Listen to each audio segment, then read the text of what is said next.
Well, welcome back to another episode of the Cruise Conversations podcast. I'm Michael.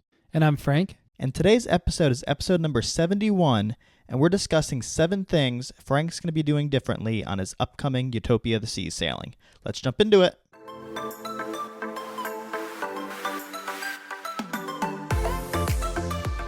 Well, I'm super excited, Michael, to talk about my upcoming cruise. We had to change this one up again because we've already done a Utopia of the Seas preview very, very recently, and I'm going back on this beautiful ship. But hey, before we get into that discussion around what I'm going to do differently this time on Utopia, we do have some cruise news.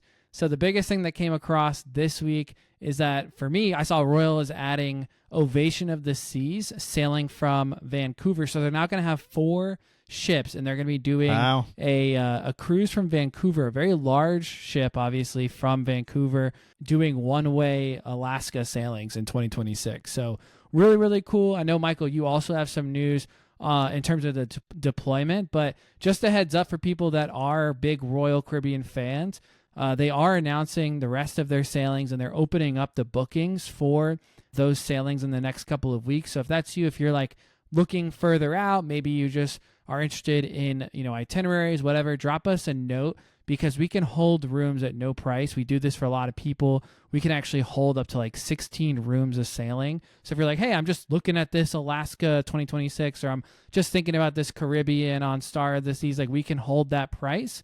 And usually that price is the best price, going forward for the remaining of the 2 years or whatever until it's actually sailing. So if that's you and you want us to do that for you, let us know. But just wanted to say that's pretty cool that Alaska's gonna be getting 4 ships. I believe the other ones are Anthem, Serenade, and one other one. So pretty cool. Quantum. Yeah, Quantum. There you go. I'm excited about it. So, and we've got Quantum next year. Yeah. So we're gonna have to start planning and talking about our Alaska excursions and what we're planning on doing there. But Michael, take it away with our next piece of cruise news for today. Yeah, super excited for Alaska next year, Frank. Switching over to Carnival now, about last week, John Heald posted on Facebook saying Carnival's bookings for next year are already over 50% sold out.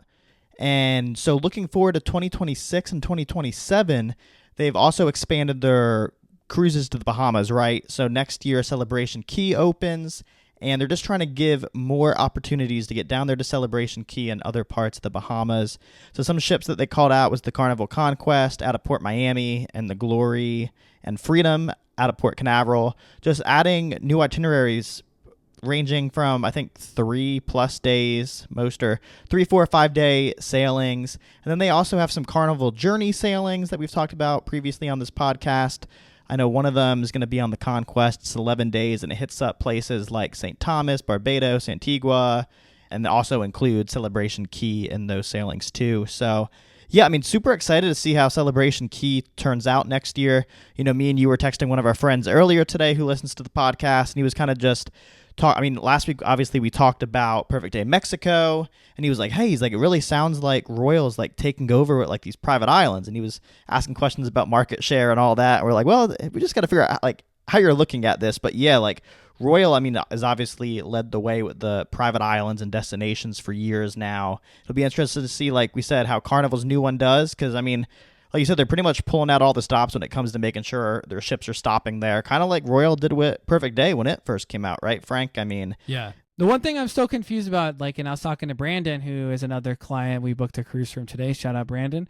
And we were talking about, it's still confusing on the drink package situation and the fact that, you're not able to, think about Royal, right? You've got, obviously, Coco Cay is its own island, but then you've got Labadee Haiti, which is, not its own island. And then you're going to have Perfect Day Mexico, which is not its own island. So I don't understand what the excuse is on why it's not going to, why you can't use your drink package on the island. Yeah, no clue with that. I know all that they really announced so far is, I think, one of the kind of exclusive areas that you can pay extra for. I think you have the opportunity to buy a 10-drink day drink package to have out there on the island for the day. But yeah, they really, they have said, the drink package isn't going to work. They've kind of announced stuff with the food where you're going to have a bunch of free options. You're going to have some upcharge options, and then everybody gets a credit to use at some of the different upcharge options. So like I said, I think you'll have free food options, but if you want something that would normally cost money. You get like 1 credit to use. I don't know. I mean, I'm sure more details will continue to come out about that. I mean, they've announced some of the different types of food that's going to be on the island, and it ranges, I mean, everything from barbecue to Mexican to like food truck style places. So yeah, I mean, kind of just excited to see how it all comes together. To turn out. It's going to be great. It'll be awesome to just have another like private island destination to go to really look forward to. Because I feel like that is like the future of cruising in the Caribbean. I know that like some people are, you know, more about St. Lucia and all. Like I really love all the islands, and I really like being able to try new things and go to new places. But the consistency you get with some of these private islands is just tough to beat. Like you look forward to going back every time. So I think that will add a lot of value to Carnival's, you know, brand as well. Yeah, I mean, it'll be interesting, too, to see how, like, what line kind of next really changes their private islands. Because other ones out there have these private islands. I mean, we saw Disney kind of launch theirs, right, this year in 2024, and kind of had some new things out there. But like you said, like a lot of the other islands, and even like Perfect Day, or when it was just Coco Cay in the past, and some of Carnival's other island areas, I mean, they're more just beach days, right? Yeah. Like Labadee, for example. I mean, you have the zip line and some other stuff, but they're more kind of just serene beach days. You have like your beach barbecue and all that. But it'll be interesting to see if it's like Norwegian or MS. I mean, MSC obviously has been making like the updates, like we said, to Ocean Cay. But yeah, we'll interesting to see what comes next from these private islands being built. Well, Frank, like you mentioned at the top, we're talking about your upcoming cruise on Utopia. Dude, it doesn't even feel real, man. It doesn't feel real that I'm getting back on this ship. I know it was just like 2 months ago, right? Yeah, it was August. I want to say August 9th was my first day on board. And then I had Icon a month later and had a little bit of break. And now I'm getting back on this one. And what I'm really, really excited about that I didn't put in the notes for today was I'm just excited that I got off Icon and I'm going back on an Oasis class ship. And I really want to do like a nice side-by-side comparison. And I'm excited because I think Scotty and we had some things. We talked about it on the Icon episodes. If you haven't heard those, go back and listen again. Those basically, like we talked about some of the things that we felt were challenges on Icon, you know? And so I think we're really looking forward to being back on an Oasis class ship, even though it is only for 3 nights. And just like, see if it's like how it stacks, right? Like, is it, you know, do we need to book an Icon? Like, is that like our dream cruise again? Or is it really like something that we just kind of mix in every couple years? So I'm excited about that. Yeah, that's great. And so like you said, since we already kind of did a preview of the ship, we had to figure out a way to do this a little differently, right? Yeah. Because like you said, we had just previewed it a couple months back. So today we're talking about some things you're going to do differently on this upcoming Utopia of the Seas cruise. Like you said, it's only 3 nights. But there's a lot that you didn't get to do the first time. So yeah, I'm excited to kind of talk about this. So let's kind of just start at the top. Last time, we know you and your mom both flew in the day of because it was a casino booking at the time, right? And so you weren't as worried in case like you missed a flight. You were like, well, you know, it was just the cheapest way to kind of go about it instead of having to book a room the night before and all of that. How do you, what does your travel look like this time? Yeah. So that's a good walkthrough to my number one. My first thing that I'm going to do differently, I'm not flying in the day of the cruise. I think I like did those vlogs and I was like literally filming that at like 4:35 in the morning. It was rough, man. It was really rough. And it's like hard because, and I know that we're planning for our cruise in January, which is a 4-night cruise. And it's like, 3-night, 4-night. It's a big difference. Like that extra night really does make a difference because 3 nights, I mean, you get on and then you're already like getting the notifications from the cruise line about like how you're going to be getting off. It's like so quick, you know, you really can't mess around. You can't really have a night where you're like, I'm going to go to bed at 8:00 and whatever. Like that is a nice thing about a 7-night cruise is you can kind of have a night off, but on a 3-night, you gotta keep the party going. You want to be out and about late. You want to see and do it all. So for me, definitely the first thing I'm doing differently is we planned ahead. We're going to be staying. We're actually going to Disney World before the cruise. And so we're going to do a day at Disney, and then we're going to head from Orlando and get to the port early. And we're going to get our sleep, sleep in till 8:00, 8:30, and then catching a ride, get to the port at like 10:00. So yeah, it'll be really nice to not have a 5 a.m. start because I know that like that was pretty tough when I was doing it the last time. Have you decided yet what Disney parks you're doing? Yes. Yeah, we did decide the Disney parks. Maybe we'll do an episode like someday, like comparing Disney to a cruise. I feel like Royal's trying to be like some competitor to Disney. I don't know, but maybe we'll do an episode like that. But I'm doing we're doing Hollywood Studios and we're doing Epcot. So it's our first time. It's Scotty's first time going to Disney. And I haven't been to Epcot, so I'm really excited about that. But we really were struggling with like which parks to do. So write us in. If you're a Disney fan, write us in. Am I doing it right? We only have one day. We already have the park hopper. She really was thinking Magic Kingdom, but, we're 2 adults and, so we're going to probably just go for more of those adult parks. But yeah, that's kind of our plan. We're going to get dinner in Epcot and then get up the next day and head to the cruise port. All right. So like you said, you finished your day at Disney. You're getting up about 8 o'clock that next morning. You're heading to the cruise port. Now, when you get on the ship, last time you and your mom were staying in the junior suite. What type of room did you book this time on the ship? Yeah, so that's number 2. We're doing something differently this time. We're doing an interior room. I don't know where this fell. I don't think I meant to really book an interior. I think I just went for the lowest and cheapest price for my birthday cruise just to be like, Scotty, I booked us a cruise and it's only X dollars. And she's like, how did you get that deal? But then I forgot to mention that I just booked an interior instead of a balcony. But you know what? We both agreed that we didn't really use the balcony a ton. Now, if it was a 7-night cruise, I probably would want the balcony. But just because it's a 3-night cruise, we're really not going to be out on the balcony. We're not going to be sipping champagne on the balcony. We're really going to be just in there sleeping, getting ready, and then out. But it will definitely be interesting. I haven't been in an interior room in a long time, so I'm kind of looking forward to just seeing what it's like to be in an interior again. Hey, just make sure when you go to sleep that first night, you have your alarm set. Dude.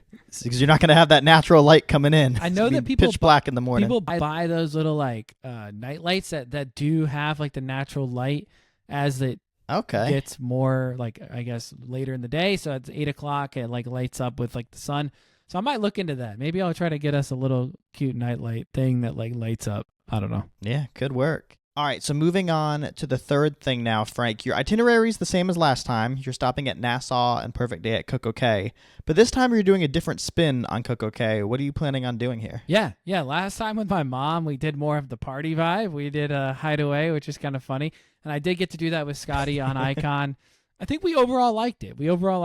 But now we're stepping up a bit. So we're going to be doing the Cocoa Beach Club, which is their kind of it's not adults only, but it's their upgraded kind of beach club vibe. They limit the number of people, so I think it's less than 300. It's, smaller amount of people that can enjoy that area. So it feels a little bit more private, a little bit more luxurious. They got lunch. You've got lobster and filet mignon, so it'll be really kind of an upscale lunch. I may still go grab a chicken sandwich from the Snack Shack. Of course, you gotta have a Snack Shack chicken sandwich at Coco Cay. It's just a classic, but yeah, overall, just going to enjoy this. She's never been to the Cocoa Beach Club, and so I'm excited to kind of see what she feels like, if it's worth it. Obviously, it's a bit of a splurge, but I think it will be nice just to kind of check it out. So, yeah, I was about to say I haven't been there yet either, so I'm kind of excited to hear Scotty's opinion on it. Do you know how much you ended up paying for the day here? I think it was $150 a person. $150 a person. I mean, it really is cool when you drive in. It's I know the hideaway is also really nice when you approach, but this, you walk in and it's just fully covered, trees above you. You feel like you're walking into some awesome forest, I don't know, rainforest kind of vibe. And then bathrooms, everything is just really nice and pristine. And obviously you've got the infinity pool that's beautiful. The palm trees are just I don't know, they're a little bigger there. It's really cool. I mean, I don't think it's necessarily worth, if you're okay, is it worth $150? Probably not. I would say it's probably worth $100, but I think that at the end of the day, it's a splurge. It's my birthday. We wanted to kind of add something that is a little nice thing to do. So sweet. Well, turning to kind of your time on the ship now, you finished your day at Coco Cay. How do you plan on spending your evenings here on the ship? I know you're a big casino person normally. Are you planning on spending a lot of time in the casino? Do you plan on checking out some of the other things on the ship? How are you going to spend your evenings on Utopia? Yeah, so that's a good question. I mean, I feel like I'm not going to try to spend as much time as I did in the casino as I did on the last time. I think I spent too much time in the casino with my mom, lost too much money, and missed out on some of the things going on around the ship. So I am excited this time to be with my wife, to do more of the shows. We missed some of the theater shows. I missed some of the parties last time. So I am going to try to push a little bit longer, stay up a little bit later, and try to experience that on Utopia of the Seas. Now, if the casino is going to be given, I'll be taken, but I do think that I'll probably try to see more of the ship and more of the shows than I did last time. So that's hopefully going to be the plan. And now, speaking of some of the different shows and parties, Frank, I know last time you mentioned you weren't able to check out the frat party and the toga party, and I'm sure these are probably two of the parties you're going to check out. What other shows and parties are you planning on checking out this sailing? Yeah, see, I say this, but like the frat party starts at like 1 a.m., dude. And I'm like, I mean, I don't remember the last time I stayed up till 1 a.m. on a cruise, but you know, I'm gonna try. A lot of espresso martinis gonna be flowing in the veins at that point. But there is a couple others. I didn't get to see the ice show on this one, so I'm going to go check that out. And then All In, which is like their theater production, I'm going to go check that one out as well. So I think there were a couple I didn't get to see. I think I focused more on the comedy and the Aqua show last time, which the Aqua show was incredible. Really, really enjoyed that. But I'm going to try to do all of the shows this time just to kind of see how they compare to other shows in the fleet as well. Well, that's awesome. I mean, I actually still surprised they kept the frat party starting at 1. I figured maybe they'd eventually move it a little bit earlier, but I mean, I guess the ship's still new, so I think testing it out. That is the thing too, and I know we got another one on this, but like the cruise doesn't scream party, and I think that's like the biggest point. Like when people talk about Utopia, is they're like, oh, it's the party.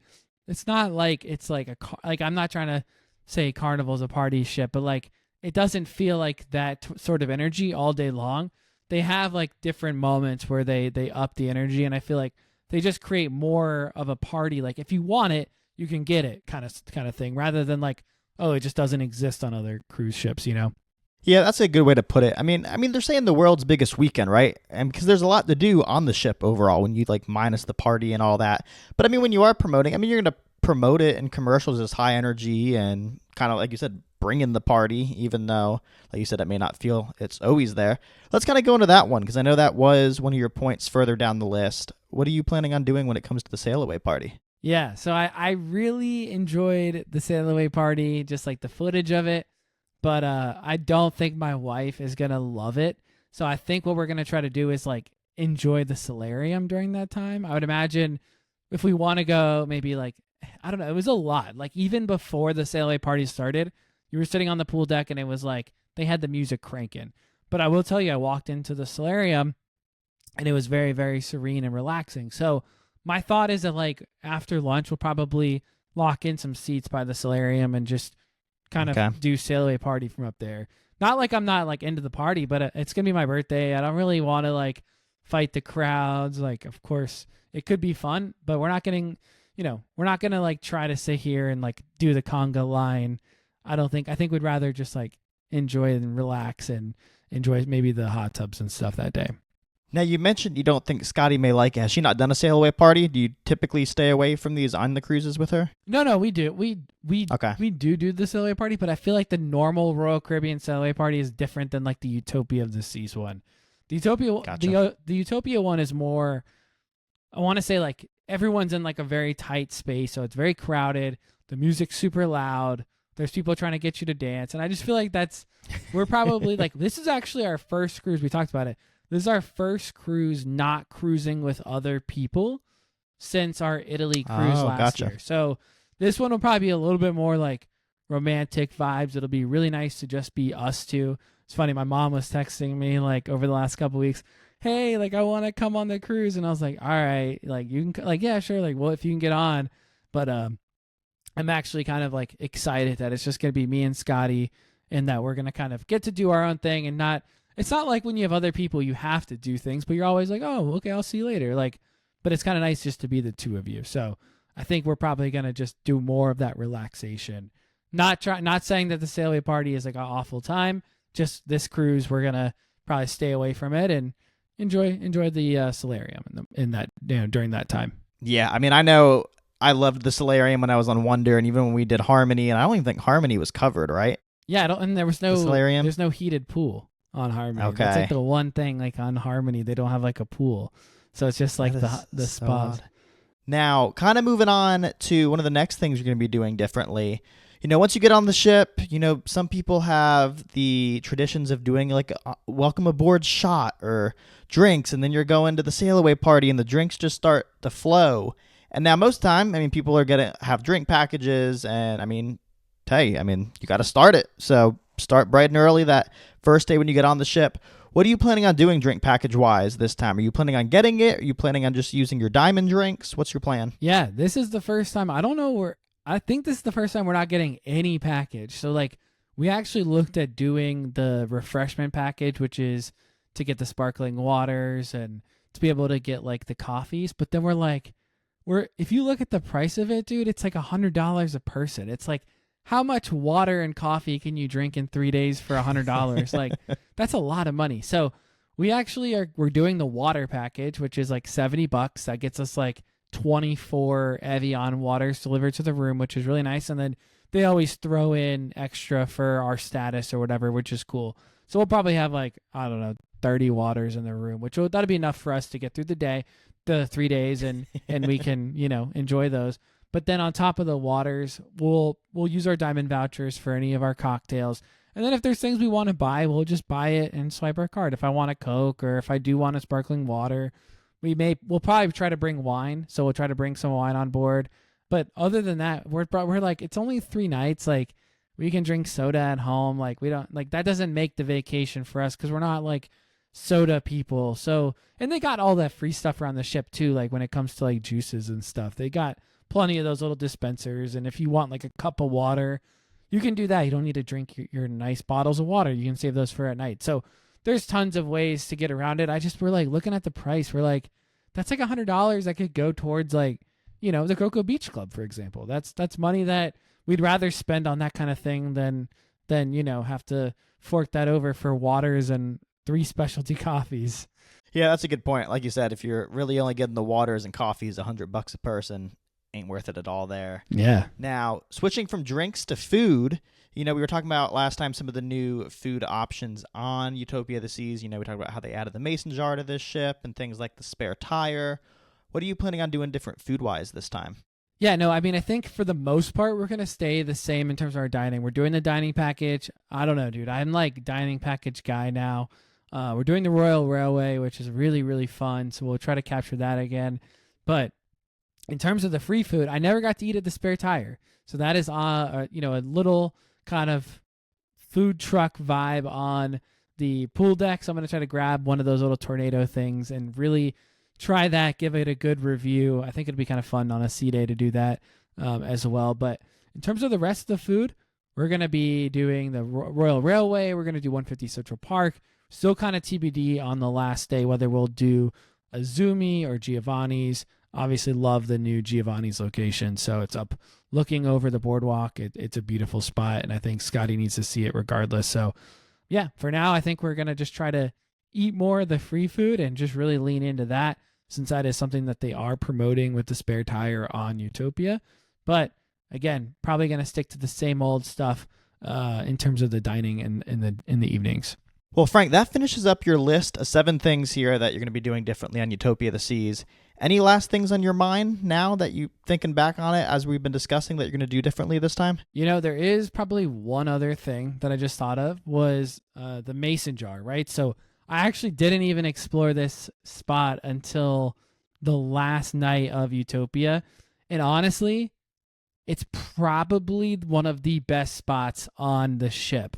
I do love the pesky parrot. You've heard me talk about the peanut butter pina colada a lot. I love the drinks at the pesky parrot, but I think I love the mason jar more. Obviously, Brian James, if you follow Brian James on Instagram, you saw he did like a little stunt. He was over in Asia for a bit, just enjoying the non-cruise ship life. But him and the trio are back on Utopia. And so I'm excited to introduce my wife, Scotty, to Brian. He's an incredible musician. Not only like he's famous because of his content that he puts out on Instagram, but he also is a really nice guy, really good human, and a really good musician, and just kind of like fun to be around. And so I love that spot. I think that is probably the coolest thing they have on the fleet, honestly. I think it's one of the coolest things that they have on the fleet, which is why I'm excited they're adding it to a lure. I mean, from what I've heard, this is going to be the largest mason jar that they're putting on a lure of the seas. So that'll be really, really cool, and a huge ad next year once a lure gets to that spot. So I'm excited.